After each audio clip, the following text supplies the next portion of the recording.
Hi friends, myself Prasenjit Mondal and I welcome all of you to Mule 4 Learn from D. Today we are going to discuss about ways of calling REST services in Mule 4 and we will see the results. As part of our discussion, we will cover three scenarios. Scenario 1, 2 and 3. So in first scenario, we will call a REST flow using flow reference and there will be two flows which will be inside our mule application. In the second scenario, we will use two flows in the same mule application, but we will call a flow using HTTP request from the other flow. Okay. In the third scenario, we are about to call a third party REST service that is outside of our mule application and that we will do using HTTP request. Alright. So as part of this demonstration, I will use AnyPoint Studio where I have developed the flows. If you can see, this is my mule application with the name exercise-1. Here my mule application is having three mule configuration files. Okay, first one is the global configuration file which is being used for keeping the global connectors that are reusable. All right, and now second file is mule configuration file 1 which is having two public flows. As you can see, public flow A, first one I have mentioned it as parent and the second one I have mentioned it as public flow B which is child.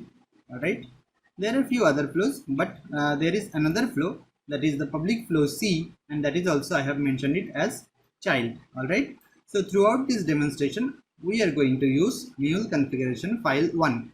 All right, and for as a REST client I will be using Postman. Okay, so as a REST client I will be using Postman. So here if you see, we will use Postman to push the to do the requests to our service, and also I want to show you the third party service which we are going to call using our mule flow using HTTP request. Alright, so before going to the demonstration I want to check if the third party service is working or not. So I have sent the request and that was a GET request, and if you see, the response is coming properly, right? Let's start. And here if you see, I want to show you the global configuration first.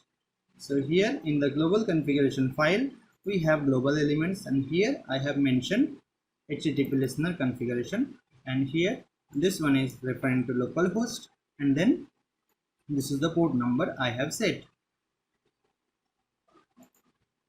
So, and this HTTP listener configuration I am using here in this listener. So let me show you the listener property for public flow A, which is the parent flow. So this is the, if you can see, this is the connector configuration I am using from the global configuration file, and also this is the path we are using. And now in the public flow B, which is the child flow, in this flow also I am using the same connector HTTP listener configuration, but in this case the path is different. Here also in the public flow C, which is also a child flow, here I am also using the same connector which I have defined here in global flow global configuration file. That connector I am using, and but the path is different. This is the path. All right, so this is the path. And now let me show you what we are going to do. So first we want to do a request from Postman, and that request we want to receive here in the public flow A parent. All right, so here in the listener we will receive the request. And then after processing this we are using flow reference to call the public flow B. All right, so using flow reference we are calling this, and we will observe how the mule event, which actually this is the mule event. So a mule event contains three sections, that is message, variables and exception message, right? So in the message, in the mule message we have two sections, that is payload and attributes. So a mule message contains two parts, that is, one is payload, another is attributes. And variables, if we see the variable, it is not part of mule message, it is part of mule4 event. All right, it is directly part of mule4 event. Exception message also is part of mule4 event, it is not part of message. All right, so these are the properties we want to observe throughout this demonstration. So we will see payload, attributes and variables, we will observe that. All right, so here if you see, using flow reference, I am calling public flow B, and we will see what happens. And then after this, again we are calling public flow C using HTTP request. And here we will try to see the differences wherever any transport boundary we use to call another flow. That time, what are the properties actually passed from parent flow to the child flow. All right, so from here in the request, from the HTTP request, we are calling public flow C. All right, so this one. And now again here, after this, we are again using HTTP request to call the third-party service. All right, so this is the overview of a complete overview of our demonstration which we are going to do. So let me just deploy the project for the debugging. So let's just wait for it to be deployed, and then we will start. All right, so if you see, our application has been deployed, our mule application has been deployed. So for the debugging purpose, I have put breakpoint here in the first event processor in our public flow A, which is parent, and then also I have put the debug point, the breakpoint in the public flow B child, and also the same thing I have done for public flow C. All right, so now let's start with the demonstration. And what I will do, I will come here, and if you see, this was the port number, and this is the local host. This was the host which we set there in the HTTP listener configuration, and this is the path for the parent flow. Right, so see, I am about to do the get request using Postman. All right, so we all know that for the HTTP get request, we don't pass any payload. All right, so now I'll just send the request, and we will see that the control is now in the first event processor in parent flow. So it is public flow A parent. All right, so now if you see, what is the mule4 event has been created. So if you see, this is the attribute which has been created, this is the payload where we don't have any value because the method, the HTTP method was get. All right, so using Postman, we did the get request. Right, so now if you see the variables, there is no variable. So now we will move ahead and we will see what happens. So here in the next component, we are actually setting the payload. So now you will see that the payload has been updated with the new value, and now we are about to create one variable. So if you see, the new variable has been put under the variables section. All right, so this is how the mule event is actually changing throughout the when we set anything, any variable or payload, this is how it is changing. Now we are about to call the public flow B, which is the child flow, using flow reference. All right, so using flow reference, we are about to call this. So we will just press F6, and now we will see here, when the control is passed from parent to child, we need to see what are the things has been passed from the parent to the child. If you see the attributes, this attribute was the same attribute which was there before calling the child flow. So this attribute has been passed as it is from the parent flow to the child flow. All right, so this attribute has been passed. So now if you see the payload, this is also the same attribute, same payload value which was there before the flow reference. All right, and now if you see the variable also has been passed as it is. So whatever values were there before the flow reference, those all are passed from parent flow to the child flow when you use the flow reference to call the child flow. All right, so this is the thing you have to remember. When you use flow reference to call the child flow from the parent flow, that time all the attributes and then payload and the variables which were there in the parent flow, all those are passed from the parent to the child. All right. Now, if we move forward, and we will see that we are again updating the payload. We are again updating the payload. Here, if you see, the payload has been updated, and now we are about to create another variable from the child flow B. All right. So public flow B child, from here we are about to create another variable. So here now, if you can see, the payload has been updated, and there the variables, two variables has been created, right? So now the control is about to return to the parent flow. All right. So now if we just press F6, if you see, what are the things has been passed from the child flow to the parent flow. So now the attribute, if you see, the attribute has not been changed because we didn't do any changing in the child flow. All right. But the payload, which was the last value which has been set by the child flow, it has been passed from the child to the parent during the when the control actually goes back to the parent. All right. So now if you see the variable section, this is also reflecting the latest value. So now you have to remember that whenever you use flow reference to call a child flow, whatever values are there like attributes, payload and variables which were there before calling the child flow, so those all are passed from the parent flow to the child flow, and whatever changes you make in the child flow, those all are actually visible to the parent flow when the control goes back to the parent, right, after the execution of the child flow. Now we will move ahead and we will see what happens when you use HTTP request node to call the child flow instead of flow reference. All right. Now we will move ahead and we are about to update the payload. We are about to update the payload with the new value. And here you need to remember that whenever a breakpoint is, whenever we see a breakpoint on a component, on an event processor in the mule flow, that time it means that that particular component is yet to be executed. It is not executed. All right. So the breakpoint is just before the component. So currently our breakpoint is before the payload 2 from public flow A. So there from this set payload just before this set payload component. All right. So now we will move ahead and we will see that the payload would be updated as per the configuration which we have mentioned here. So I will press F6. Now if you see, the payload has been updated with the value payload 2 from public flow A.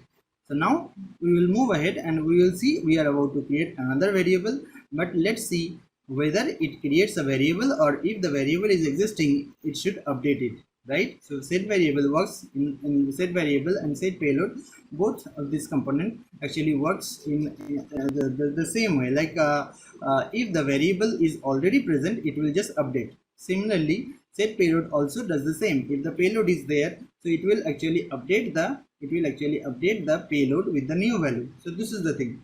So set variable.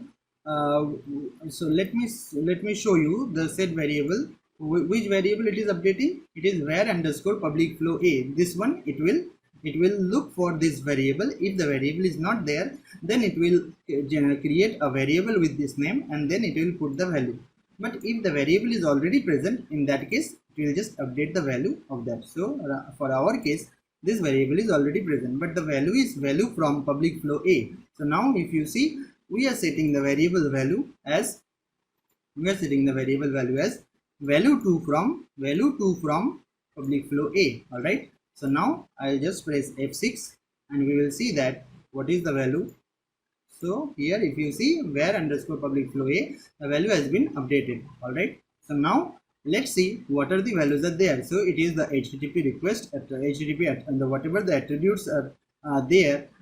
This is the HTTP request attribute which was generated when you received the request from the postman, and also this is the payload, the current payload, and this is the variables under the variables section. All right. So now we need to closely monitor the behavior. So here I will just move ahead and we will see that what happens when we call the public flow C using HTTP request. So if you see public flow B child and public flow C child, both of them are actually similar. But thing is that we'll see what are the things passed from the parent flow to the child flow. All right, so I am just about to just minimize this flow, this public flow B. I am about to minimize because now we are about to call public flow C. All right, so now we will move ahead and we will see what happens. So now if you see the attribute which was there earlier, that attribute has been changed with the configuration which you used for HTTP request component. All right, so now if you see, we have used the post method in the HTTP request, and also the path is different. So earlier attributes which were there, that has been overwritten with the new attributes. All right, so whenever we call a child flow using HTTP request, in that case the attributes which were earlier there, those will be replaced and the new attributes would be reflected to the child flow. All right, so now if you see the payload, whatever payload was there earlier to the HTTP request component, that thing has been passed as it is.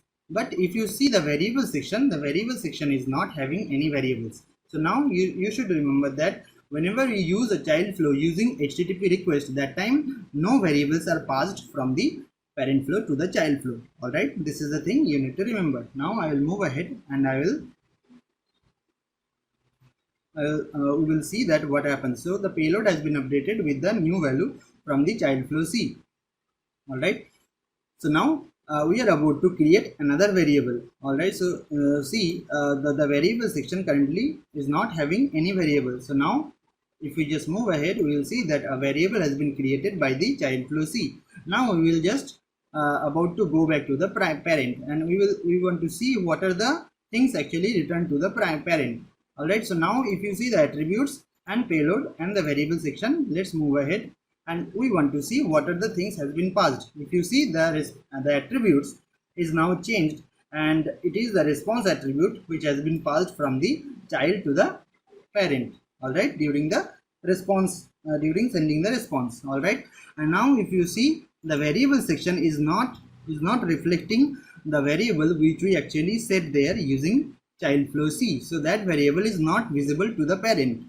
All right, and the payload, but the payload, whatever update for the payload, whatever update we did in the child flow C, that is actually visible to the parent. So you have to remember that whenever we send we call child flow using HTTP request node, that time the attributes which were passed to the from the parent to the child, that attribute would be replaced with the new attributes which are set by the child flow. All right, only the payload which was there, whatever we forwarded to the child, that payload, if we update anything in the child flow, that latest value of that payload would be accessible to the would be visible to the parent. All right, and whatever variables we created there in the child flow, that will not be visible to the parent. All right, so now the question is, so what are the values which are not I mean there is no change in which section of the mule4 event where we haven't seen any change after calling the child flow and getting the response from that. So which section is unchanged before, like the logger before the HTTP request and the logger after the HTTP request? If we just compare both these mule4 event structure, then which part is actually unchanged, where we don't see any change? If you see the variable section, before calling the child flow, these variables were there, and now when we got the response back, that time also we can see the variables as it is. All right, so if someone if I ask you, like, what if we call the child flow using HTTP request, then which part of the mule4 event actually remains unchanged? So you need to mention that the variable section actually remains unchanged. All right, that is the thing. So now we are about to now I want you to see the attribute, payload and variable section, and now we are going to call the third party service. So I already showed you that this is the third party service which we are going to call, and this is the get. All right, so this is the get method we are using. Let me show you. In HTTP request we are also using get method. All right, so now if you see, this is the HTTP request. So for HTTP request we actually need configuration. All right, so if you see the global configuration file, there I have created two HTTP request configuration. See here, we have used two HTTP request, right? In our flow, in our parent flow, we have used two HTTP request node. So first HTTP request node is calling a flow which is within our mule flow, and that flow is running in localhost. So for that I actually created one HTTP request configuration, and there I actually needed to create another HTTP request configuration to call the third party flow, because this flow is not running in our local, it is. So here if you see, this is this is how we have configured, as this the service, third party service is not running in my local. So that's the reason I was needed to I was required to create another HTTP request configuration for calling that service. So I want to show you this one. So if you see, this is the host name I am using, and if you see, this is the HTTPS protocol we have to use, because the service is actually used using HTTPS protocol. All right, so here if you see, this is HTTPS request. All right, so this is how we are actually using HTTP request configuration, and same thing goes for HTTP listener also. Suppose we want to in case of HTTP listener, the host name would be same, but if we want to change the port name, in that case we have to create another HTTP listener configuration. Okay, so here if you see, this is the port number I am using. So port number 80 for all these services which I want to be running in 8081. For all those services, this HTTP listener configuration will work. But if I want to run some mule flow in port number 8082, in that case I have to create another HTTP listener configuration. Similarly, for 8083 also I have to create another. All right, so this is how it works. So let's move ahead and we will see how it actually looks when we call the third party service using HTTP request. All right, so again we are about to move forward, and we are going to send this attribute, this payload, and this is the variable. So this is the thing we are going to forward. But we already seen that when we call a service using HTTP request, that time the attributes actually gets replaced by the new attributes.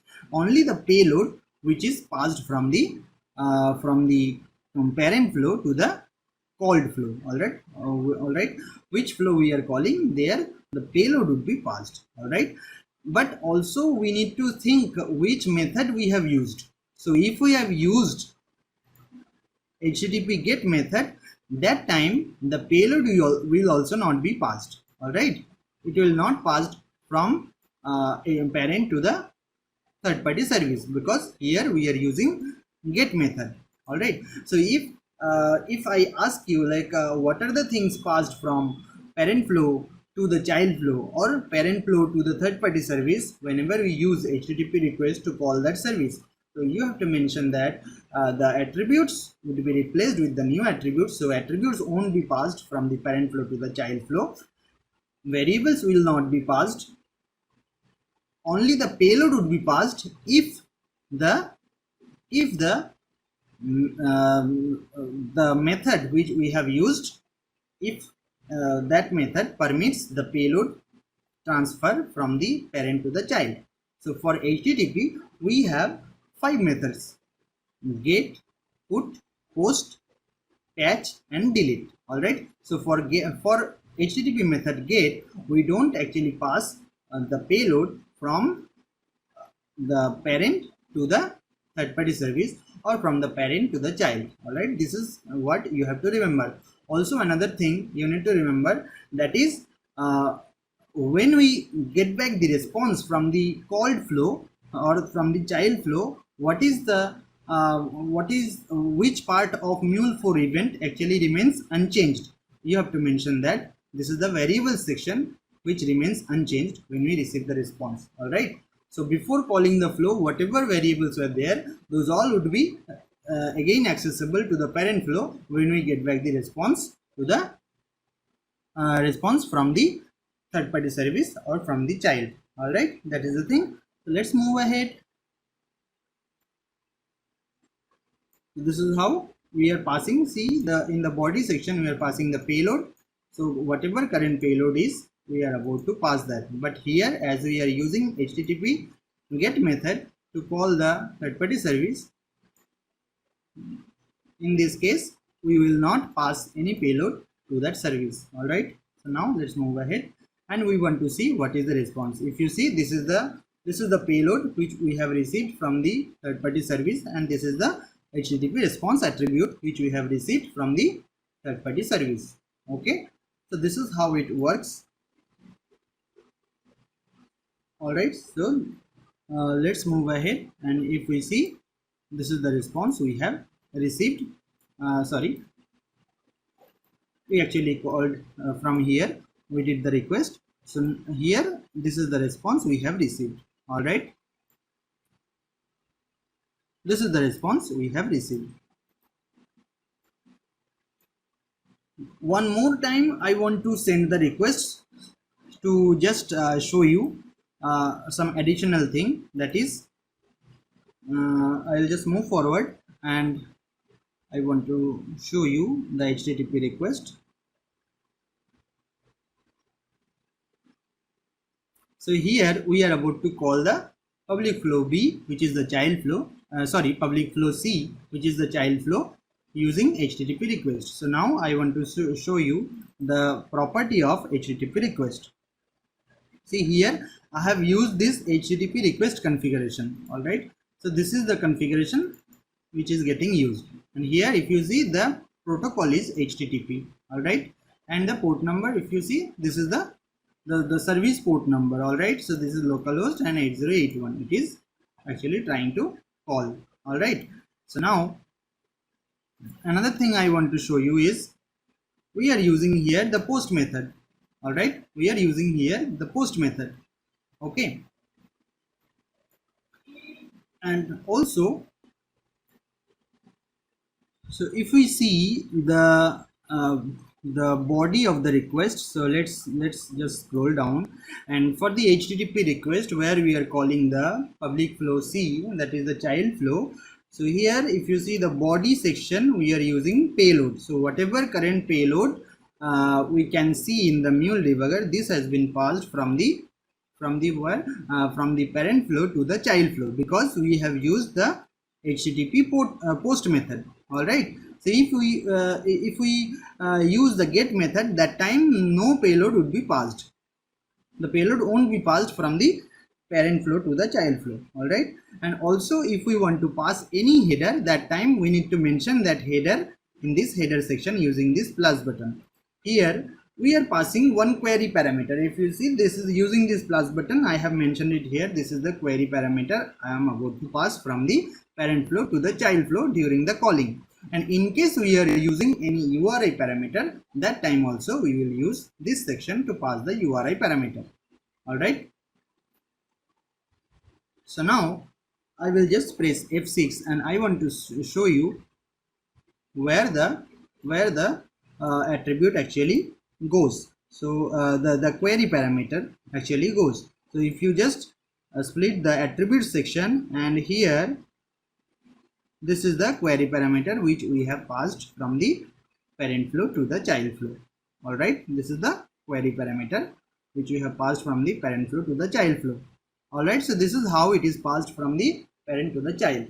All right, and how we can access this? So if we just click on this this section, if we just click on this, and if we, this is the on the go derivation. So now if I just write attributes dot query params, all right, query params dot, I will mention the key name, that is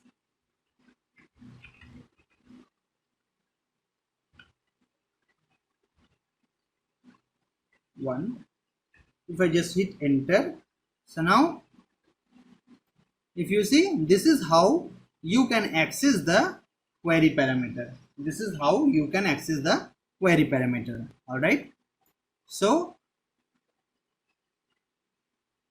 whenever any query parameters come, that time you have to use this format to access that query parameter. All right. So this is, you need to make sure that this part is it is correctly reflecting the key name. All right. So here if you see, the key is query parama1. So that's the thing I have mentioned here, and now it is showing the value of that. All right.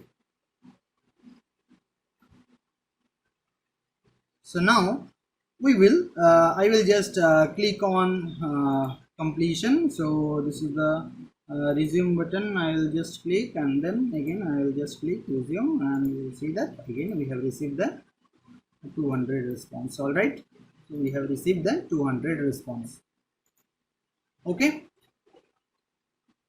Now another thing we need to see here, whenever we receive the HTTP success response, we find that this is the status code which is actually returned. All right. So HTTP 200 would be returned as the response code at the status code when we receive the successful response from the service which we just called. All right. Now we will see what is returned when there is some exception. All right. So what I will do, I will deliberately make some changes to the HTTP request so that it actually gives some exception. All right. So what I will do, I will just in the response section, I will just remove this one, this timeout section I will just remove. All right. And I will click apply changes.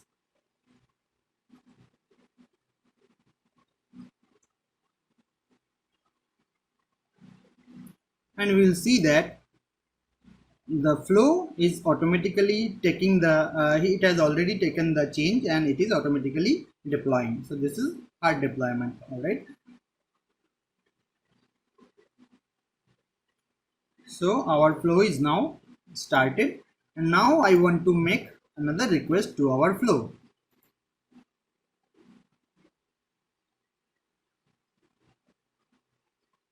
So now it is in the first component, first event processor in the parent flow. So now see, our request has been received by the listener of the parent flow. All right. So whatever response will go outside, whatever response would be sent to this postman wherefrom we did the request, that response would be based on the configuration which we have mentioned in the parent flow listener. All right. So here if you see the response section in the property for let me just enlarge it so that you can see it properly. So response, for successful response the payload would be sent. All right. And the status code, it has not mentioned here. So the default status code would be 200. All right. So whenever the success response comes, so this configuration would be used. So as part of body, the payload, the latest payload which would be here. So whatever payload would be there in this component, that would be passed as at this point in the last event processor, which is the logger. So whatever payload would be here at the last event processor of the parent flow, at that point whatever the payload would be there, that would be passed as a response to the response body to the caller, which is the postman. All right. So which is the postman. So now let's see what is the configuration which has been mentioned for error scenario. All right. So we will again go to the response section, and if you see, this is the error response. Just below the successful response, it has mentioned the error response. So in case of error response, it will just send the error description as the body. All right, so it will just send the error response as the error dot description as the body of the response. All right, and here also in the status code, it has not been mentioned any value. There is no value mentioned, so by default this would be 500. All right, so the default in case of error, the default status code would be 500, and in case of successful response, the default status code would be 200. All right, so default status code would be 200. I'll just for your reference, I'm just writing it down here. I won't save the flow because this is default behavior. All right, so for error response, the default status code would be 500, and for successful response, the default status code would be 200. All right, now I am just removing this because this is default behavior and no need to mention anything. All right, so now we will see what happens when we actually receive any error. All right, so remember, we have deliberately made some removed the timeout value which was there for the response in this HTTP request node, which is calling the public flow C, which is the child flow. All right, so child flow C, which when we will call the child flow C, that time we will see there will be some error. All right, now we will just move ahead. Now we are about to call the child flow. All right, so now I'll just press F6, and again now it is about to call child flow C. So I'll press F6. Now if you see, whatever was mentioned, as we discussed earlier, these attributes, this thing has been replaced with the new value, and no variables has been passed from the parent to the child, and only the payload has been passed. All right, so now we will move ahead. Now if you see, this is the error. Some error has happened, and whenever an error happens, that time an error object is generated. All right, so now if you can see, this is the mule4 event. If you follow the mule4 event structure, there is message, there is variables, and there is exception message. All right, so the error which has been generated in our flow, this error section, this actually comes under this exception message part. All right, and the payload and attributes, both of these comes under mule message. All right, attributes and payload, these two things comes under mule message. All right, so this is how you need to correlate. So here, if you just split go into the error object, here you will see that this is the error type. So inside error there would be error description. So this is the error description. So now let us go back to the listener configuration of our parent flow. All right, so we will again go to the listener configuration of our parent flow in the response. If you see, this is the error dot description. All right, so this is error dot description. So in case of error, this would be the body. In case of error, this would be the body, and we will see that whatever request we made using the postman, the response, we haven't received any response in the postman yet. All right, because the flow is not yet complete. So I just want to show you that the error dot description, it will get from the mule event. All right, so currently the event is having one error, and error dot description means this one. So we'll just verify it. So let's error dot description. All right, so if you see, this is the response would be made, would be sent back as the response to the caller. All right, because this is the value of error dot description. All right, so this response would be passed to the caller as part of response. All right, and also if you see, within error there is the error type object. So error dot description is basically a string, and error type is another object inside the error. All right, so it is having two things. First one is the namespace, and second one is the identifier. So every error will have these two things. First one is the namespace, second one would be the identifier. All right, so now I will press F6, and we will see that will be receiving the response here in the postman. So if you see, it has not received any response yet, and once we just once we once we press the F6, and it will move ahead and it will send back the response. So I will just click here and I'll press F6. So now we can see there is another processing happening in the child flow, but that processing won't be sent back to the client to the caller, because there is already error. All right, so there is some error already happened. So we will move ahead F6, and now if you see at the right side, the control buttons which we actually use for debugging, those things actually they are showing as gray. That means the debugging is complete. And now if we see here, this is the response has been returned to the caller. All right, and if you see the status, this is 500. All right, so now if I ask you what is the default status code whenever any error happens in our flow, that time you should mention that the 500 in our REST whatever flow we develop using HTTP listener. So in that case, if any error happens, the 500 would be the by default status code. All right, we can change it. You have to remember that we can change it, but the default behavior is, if we don't mention anything, then 500 is the default error status code. All right, and in case of successful response, the 200 would be the status code. All right, so let me just go back to the HTTP request node, and I will I will just reset the whatever values were earlier there. I will just correct it. All right, I'll just make it and then I'll save it. All right,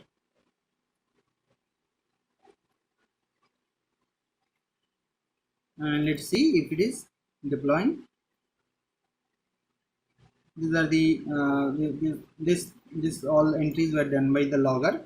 All right, so whenever we use logger, that will print the log whatever we have mentioned, that will print the particular mule event in the console. All right, so if we don't mention anything in the logger, so here we have the placeholder for mentioning any specific mule for event part. All right, but if we don't mention anything, it will completely it will print the mule, and that current mule for event structure to the console. All right, so whatever mule for event structure would be there at that logging point, at that logger, that thing it will print in the console section. All right, so now we can see that our flow has been deployed. So now what I will do, I will make another request, and this time we will see that the debug point has been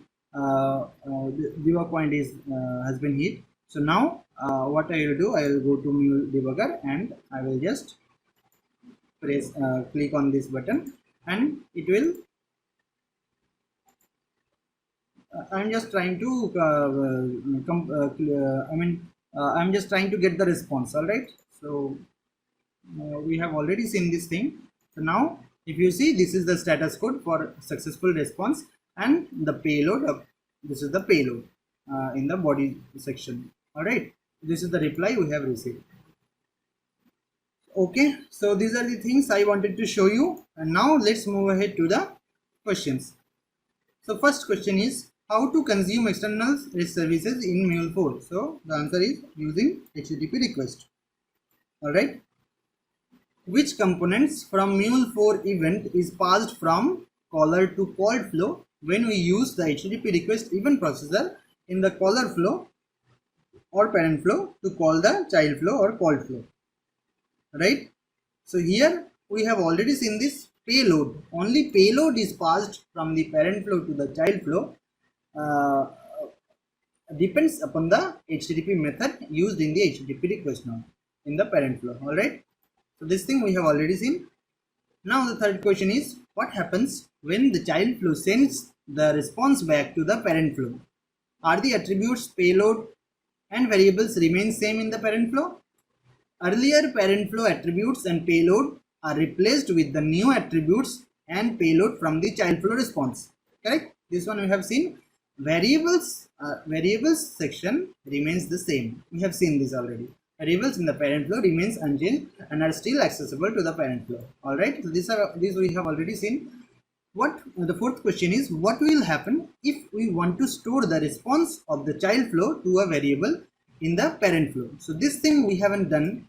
So what we will do, what I will do is like in the HTTP request section, what I will do in the advanced section, I will put a variable name here.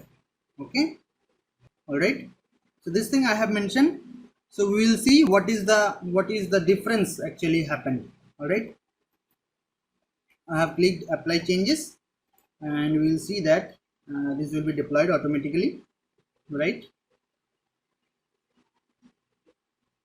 So our flow has been deployed successfully. Now I will make a request, and we will directly come here in this logger point before the HTTP request. All right.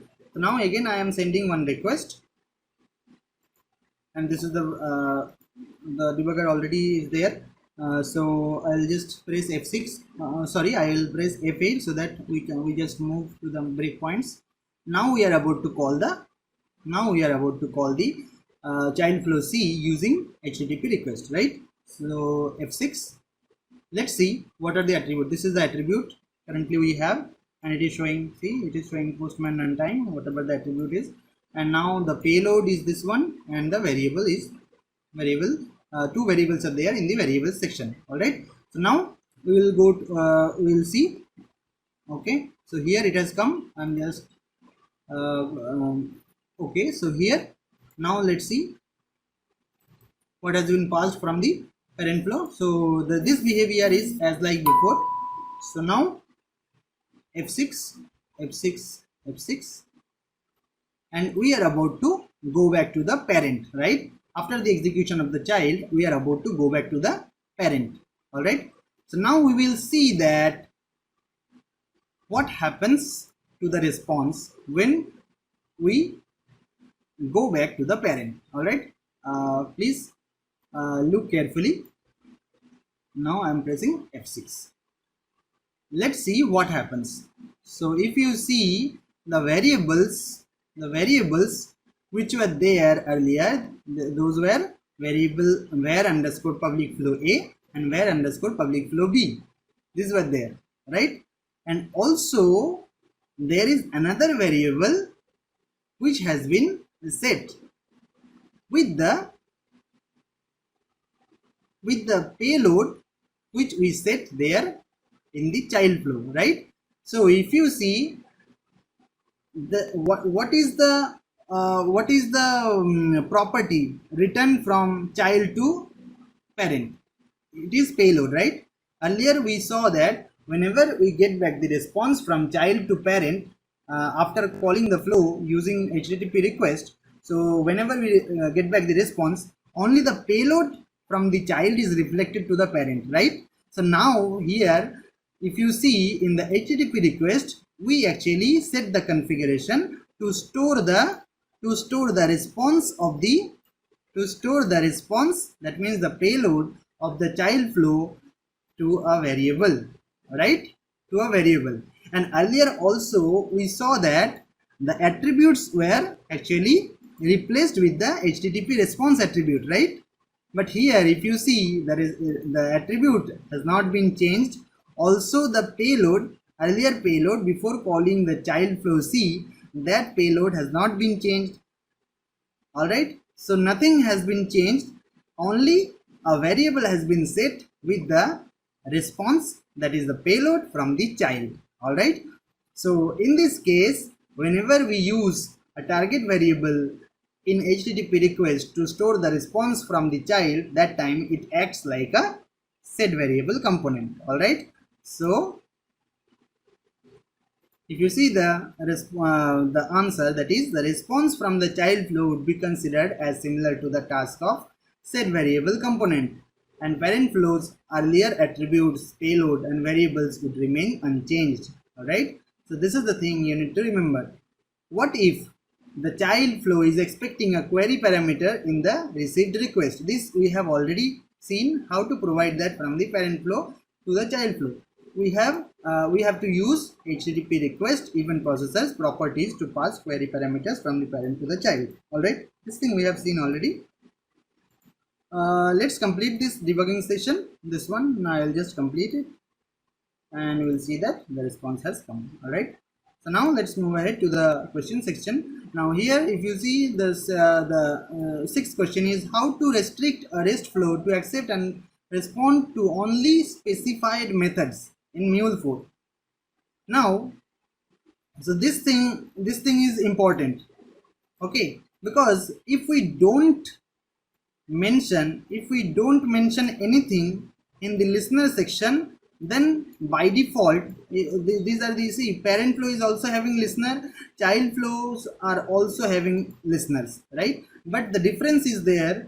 See, in the parent flow listener, we haven't mentioned, if you see that we haven't mentioned any method in the property of HTTP listener of the parent flow.